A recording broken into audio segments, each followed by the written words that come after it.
দূর দূর, হঠাৎ করে কেন যে এত চুল ঝরছে বুঝতেই পারছি না। কতদিন হয়ে গেল চুল ওঠা আর থামছেই না। না, এমন হতে থাকলে তো মাথায় টাক পড়ে যাবে। না না না, আজ রাজবৈদ্যের কাছে পরামর্শ নিতে হবে। কি ব্যাপার মহারাজ, আজ আপনাকে এমন চিন্তিত দেখাচ্ছে কেন? জীবনে বড় দুঃখ গোপাল, মন মেজাজ একদম ভালো নেই। সে কি, কি হয়েছে মহারাজ? গোপাল থাকতে দুঃখ কিসের? আর বলো না,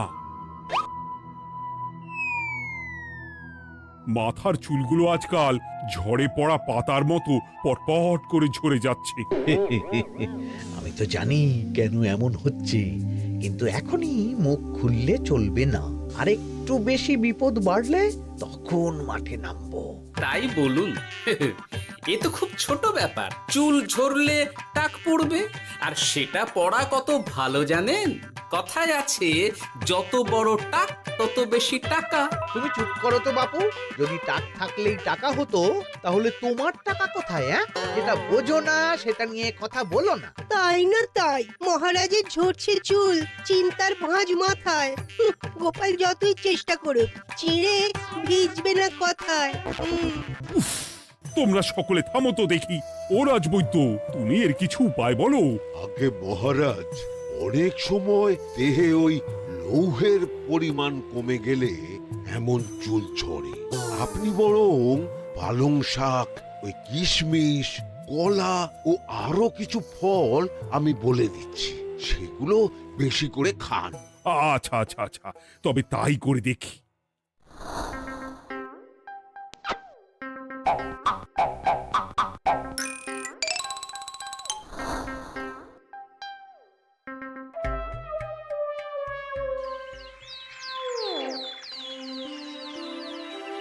ও রাজবৈদ্য, তোমার কথা মতো শাক পাতা ফলমূল সবই তো খেলাম, চুল ঝরা বন্ধ তো হলোই না। তো জানতামই এমন হবে। কিন্তু মহারাজ, এমনটা তো হওয়ার কথা নয়। কিন্তু হচ্ছে তো। আরে আমার সাধের চুল, কোথায় চলে গেলি সব? এর জন্য তুমি দায়ী, তুমি এর জন্য শাস্তি পাবে বৈদ্য। আমাকে আমাকে ক্ষমা করে দিন মহারাজ, এমনটা হবে এ তো আমি ভাবতেই পারিনি। কিছু মনে করবেন না মহারাজ, ছোট মুখে বড় কথা বলছি, কিন্তু সত্যি এখানে রাজবৈদ্যর কোনো দোষ নেই। ওকে শাস্তি দেওয়াটা ঠিক হবে না মহারাজ। দেখেছেন মহারাজ, গোপালের সাহসটা দেখেছেন? আপনার মুখের উপর কথা বলছে। তা বলি, তুমি যখন এতই বোঝো, তাহলে নিজেই একটা আস্ত লোহা খেয়ে দেখো না, তোমার মাথায় চুল গজাচ্ছে কি না। ঠিকই আছে, এসব মূর্খের মতো কথা কেবল আপনার থেকেই আশা করা যায় মন্ত্রী মশাই। মহারাজ, আপনি বিচক্ষণ মানুষ, আমার শুধু অনুরোধ, আরেকবার ভেবে দেখবেন। ঠিক আছে, রাজবৈদ্যকে আমি শাস্তি দেব না, কিন্তু সকলের জন্য আমার একটা ঘোষণা আছে। কি ঘোষণা? আমার এই কঠিন সমস্যা যে দূর করে দিতে পারবে, তাকে আমি বিশেষ পুরস্কারে ভূষিত করব। এই তো পেয়েছি, এই সুযোগ কোনোভাবেই হাতছাড়া করা চলবে না। এবারের সমস্যাটা সত্যি বেশ কঠিন। কি করলে যে মহারাজের চুল পড়া বন্ধ হবে সেই উপায় মাথাতেই আসছে না। হঠাৎ করে কেন যে এমন হলো কে জানে।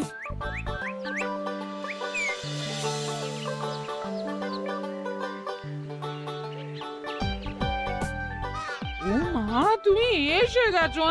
একটু বসো, আমি তেলটা মেখেই হাত ধুয়ে খাবারটা বাড়ছি। হ্যাঁ, সে ঠিক আছে, কিন্তু তুমি কিসের তেল মাখছো এটা?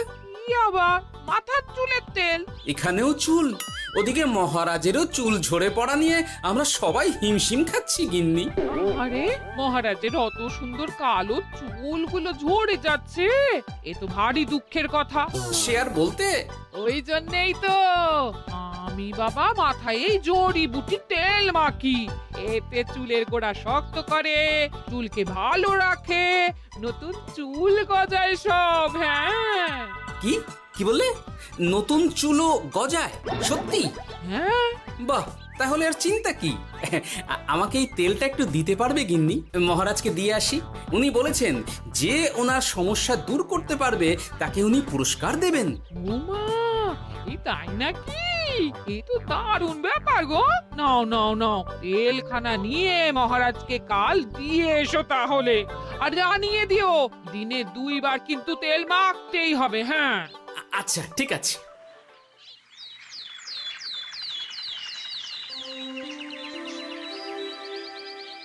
কোনো উপায় খুঁজে পেলে তোমরা? আগে মহারাজ, আমি আপনার জন্য নকল চুল বানিয়ে এনেছি। যতদিন আপনার চুল পড়া বন্ধ না হচ্ছে ততদিন আপনি এটা পরে ব্যবহার করতে পারেন। সে তো বুঝলাম, কিন্তু নকল চুল তো আর আসল চুলে জায়গা নিতে পারবে না বিজ্ঞানী। আসল চুলের কথা ভেবে আমি আপনার জন্য কেশুত্তে পাতা এনেছি মহারাজ। আচ্ছা বেশ। তা গোপাল, খুব তো আগের দিন বকবক করছিলে, তুমি কি এনেছো শুনি? সেটা যথাসময়ে দেখতে পেয়ে যাবেন মন্ত্রী মশাই। এটা জড়িবুটি তেল মহারাজ, আমি এটা আপনার জন্য এনেছি। এতে নতুন চুল গজায় আর চুলের স্বাস্থ্যও ভালো হয়। আমার গিন্নিও ব্যবহার করে এটি, তবে দিনে 2 বার করে মাখতে হবে, তাহলেই ভালো ফল পাবেন মহারাজ। বাবা, তাহলে তুমি কেন মাখো না? আচ্ছা, আপনার সমস্যাটা ঠিক কোথায় বলুন তো মন্ত্রী মশাই? মহারাজের জন্য কিছু আনলেও কথা শোনান, না আনলেও কথা শোনান। সত্যি তো মন্ত্রী, কেন তুমি সব সময় গোপালের পিছনে পড়ে থাকো বলো তো? এরা তো তাও সবাই কিছু না কিছু আমার কথা চিন্তা করে এনেছে, তুমি তো সেটাও করনি। না আসলে মহারাজ, আমিও ভাবছিলাম আপনার কথা, কিন্তু থাক, বুঝেছি। আহ, দারুণ। তেলের গন্ধটাও খুব সুন্দর। গোপাল, তোমায় অনেক ধন্যবাদ। আশা করছি ব্যবহার করলে খুব ভালো ফল দেবে। একদম দেবেই মহারাজ। দূর বাবা, ভেবেছিলাম এক হলো আর এক। কোথা দিয়ে যে গোপালটা মাঝখান দিয়ে এসে নাক গলিয়ে ঢুকে পড়ে, খুব শক্ত পুরস্কার নেওয়ার। দেখাচ্ছি মজা।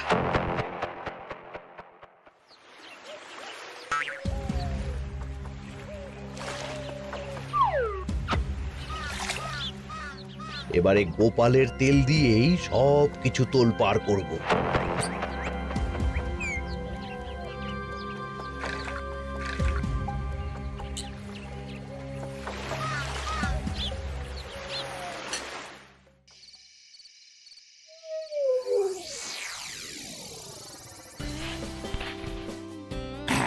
ব্যাস, হয়ে গেল 2 বার মাখা। গোপাল বলেছিল এতেই ভালো ফল পাব, কিন্তু এখন মাখার পর মাথাটা কেমন জ্বালা জ্বালা করছে মনে হচ্ছে। হয়তো নতুন চুল গজাবে বলে এমন হচ্ছে।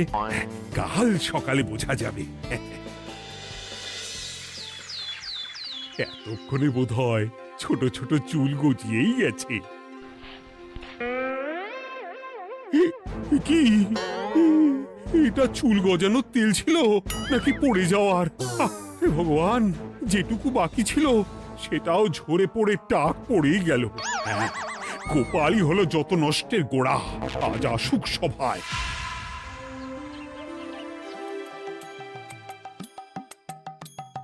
এই যে এখন এলেন উনি। ও কি মহারাজ, আপনি এমন কাপড় মাথায় জড়িয়ে বসে আছেন কেন? তুমি আর এমন প্রশ্ন জিজ্ঞাসা করো না গোপাল, তোমার দয়াতেই মহারাজের এমন অবস্থা। মানেটা আমি তোমায় দেখাচ্ছি, দাঁড়াও। এই যে গোপালের দেওয়া তেল মেখেই আমার এমন হয়েছে, আর তার জন্য আমি তোমাকে কোনোদিনও ক্ষমা করব না গোপাল। বিশ্বাস করুন মহারাজ, আমার গিন্নিও মাখে এই তেল, কিন্তু এমন কিছু তো এখনো পর্যন্ত ঘটেনি।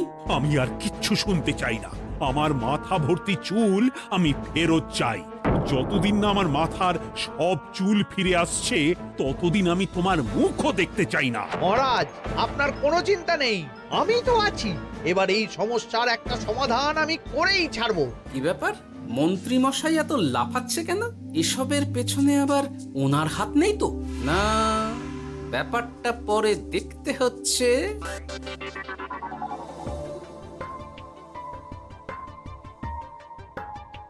আমি বলি কি মহারাজ, এই সময়টা বরং আপনি নকল চুলটা মানে মানে পরচুলা ব্যবহার করুন। হ্যাঁ, অগত্যা, কিছু তো একটা গন্ডগোল আছেই।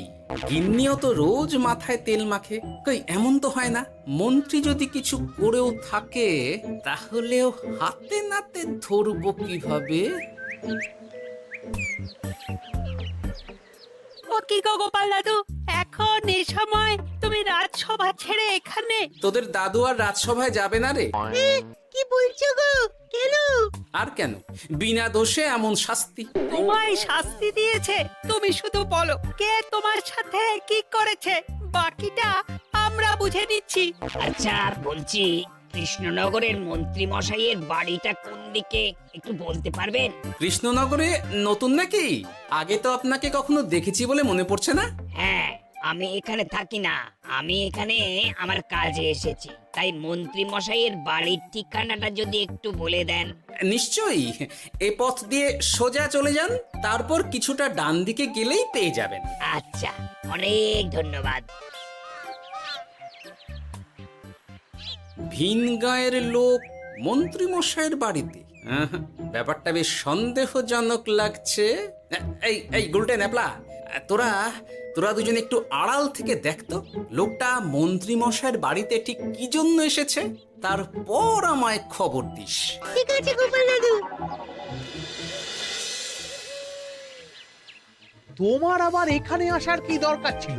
আমি তো বলেছি যে আমি ঠিক গিয়ে তোমার পাওনা গন্ডা মিটিয়ে দেবো। মিটিয়ে দেবে? কতদিন হয়ে গেছে জানেন? দেখো, হয় আমার কীটনাশক আর সার সব ফিরিয়ে দিন, নয়তো আমার জিনিসের দাম মিটিয়ে দিন। কীটনাশক, সার আর কি করে ফেরত দেবো বলো? ও তো সব পুকুরের জলে মিশে গেছে। ওসব আমি জানি না, আমার পাওনা গন্ডা মিটিয়ে দিন, ব্যাস। চল চল, এখনই তাহলে গোপাল দাদুকে গিয়ে সব জানাই। হ্যাঁ, চল চল। দাদু, ও গোপাল দাদু। তোরা এসে গেছিস? আয় আয় আয় আয় আয়। মন্ত্রী মশাইয়ের মুখ থেকে অনেক খবর পেলাম। তাই নাকি? কি শুনি? মন্ত্রী মশাই ওই লোকটার কাছ থেকে অনেক কীটনাশক সার নিয়েছে, কিন্তু এখনো জিনিসের দাম মেটায়নি। হ্যাঁ, ওই জন্যই তো মন্ত্রী মশাইয়ের উপর লোকটা খুব রেগেছিল, হুমকিও দিয়েছে 1 সপ্তাহের মধ্যে জিনিসের দাম সব মিটিয়ে দিতে হবে। তাই নাকি?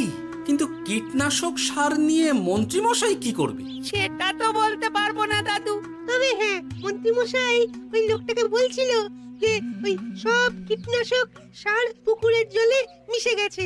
কি বললি? পুকুরের জলে? আচ্ছা, এবার দুয়ে দুয়ে 4 করা গেল। অনেক ধন্যবাদ রে তোদের।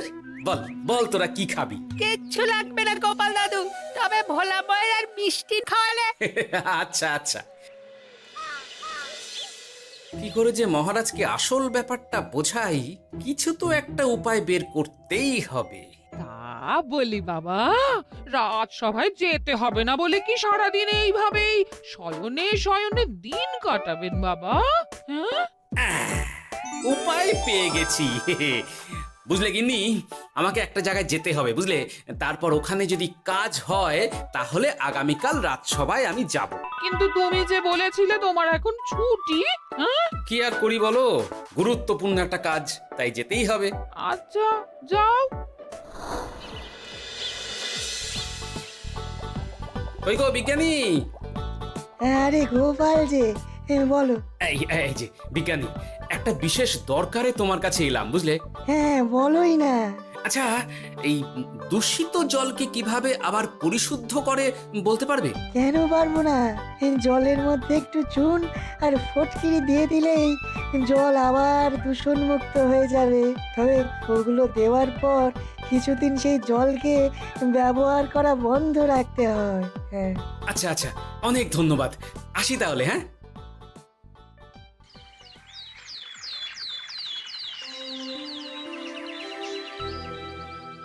ছায়া পড়েছে, ছায়া পড়েছে, আমি বেশ বুঝতে পারছি তার ছায়া পড়েছে এখানে।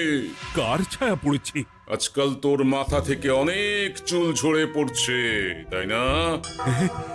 আগে হ্যাঁ সাধু বাবা, আপনি একদম ঠিক কথা বলেছেন। ও বাবা, এই আবার কোথা থেকে উদয় হলো? আরে আমি একা গিয়ে সেই স্নানের পুকুর পরিদর্শন করতে চাই। যথা আজ্ঞা বাবা।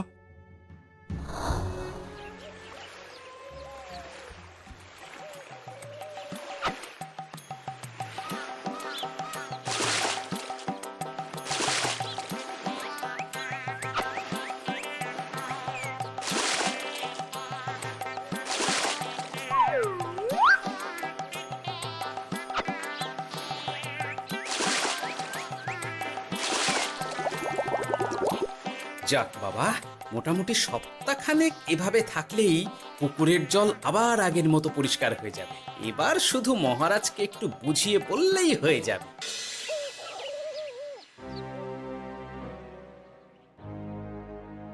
কি বুঝলেন সাধু বাবা? আমার অনুমানটাই ঠিক ছিল। পুকুরের জলে কালো ছায়া পড়েছে, কুদৃষ্টি পড়েছে, তাই এমন হচ্ছে। সে কি? কি কালো ছায়া? যত সব বাজে কথা। জল দূষণ করলাম আমি, আর দোষ পড়ছে কালো ছায়ার উপর। তাহলে এখন কি হবে? চিন্তার কোনো কারণ নেই। আমি মন্ত্রপুত ভস্য ছড়িয়ে দিয়েছি। 1 সপ্তাহ ওই পুকুরের জল স্পর্শ তো দূর, পুকুরের কাছেও যাওয়া নিষেধ।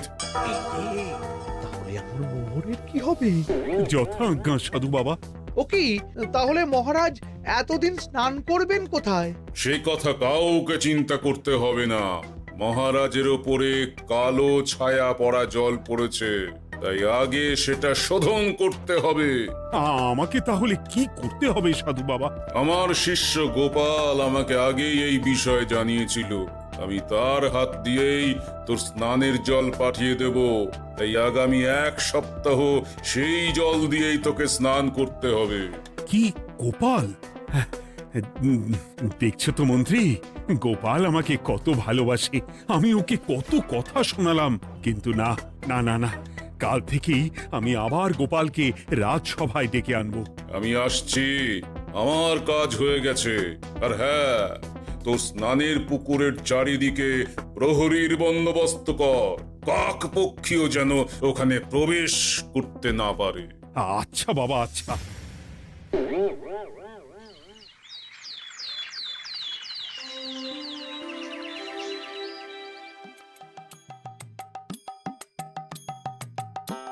গোপাল, তোমাকে আবার এখানে দেখতে পেয়ে আমার খুব ভালো লাগছে। তোমার গুরুদেব গতকাল এসেছিলেন, কিছু মনে করো না। না বুঝেই তোমাকে অনেক কথা শুনিয়েছি। না মহারাজ, আমি জানি আপনি আমাকে খুব ভালোবাসেন, তাই আমি কিছু মনে করিনি মহারাজ।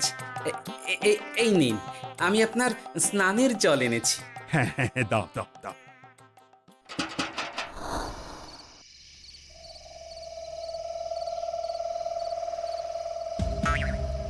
ও বাবা, পুকুরের কাছে যে গিয়ে দেখবো সে উপায় নেই।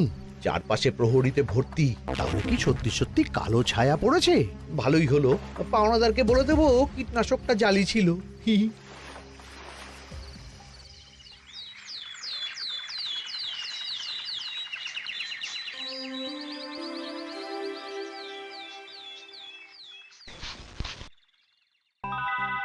এই তো আমার সেই পুরনো কালো চুলগুলো আবার ফিরে এসেছে। আহা, কি যে আনন্দ হচ্ছে দেখে।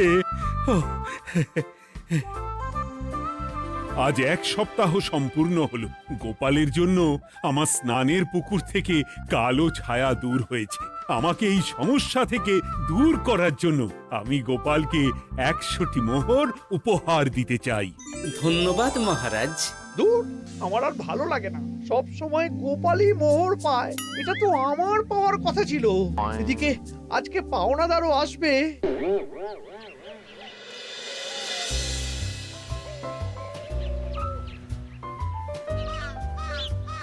গোপাল দাদু, ওই লোকটা এসে গেছে। আচ্ছা, আসছি। এটা তো মন্ত্রীর বাড়ির দিকে রাস্তা। আমরা তাহলে ওদিকে কেন যাচ্ছি গোপাল? আপনার পুকুরের আসল রহস্যটা কি সেটা আপনি জানবেন না মহারাজ? মানে? নিজের চোখেই দেখুন, তাহলে বুঝতে পারবেন। আর একটু সময় দাও আমায় ভাই। এমনিতেও তোমার কীটনাশক কোনো কাজের নয়। কি এখন এসব কথা? আর একদিনও সময় দিতে পারছি না। একটু বোঝো, একটু। সব আমি মহারাজের পুকুরের জলে মিশিয়ে দিয়েছি। মন্ত্রী, তুমি তাহলে সেই কালো ছায়া? মহারাজ, আপনার পর্দা ফাঁস হয়ে গেছে মন্ত্রী মশাই। তুমি তাহলে সবটা জানতে? একদম প্রথম থেকে। রে, খুব জোর ফেঁসেছি। এদিকে পাওনাদার, ওদিকে মহারাজ। এখান থেকে কেটে পড়তে হবে। গন্ডগোল করে আবার পালানো হচ্ছে তবে রে। বলো, কেন করেছিলে? মহারাজ, আমি ভেবেছিলাম আপনার সব চুল উঠে গেলে আমি আপনার কাছ থেকে চুল গজানোর ওষুধ দেওয়ার নামে অনেক টাকা লুটবো। কিন্তু সেই ভাবনা ভাবনাই থেকে গেল, সেগুড়ে যে বালি হয়ে গেল। ভাবা যায় চুলের জন্য চুলো চুলি, হ্যাঁ?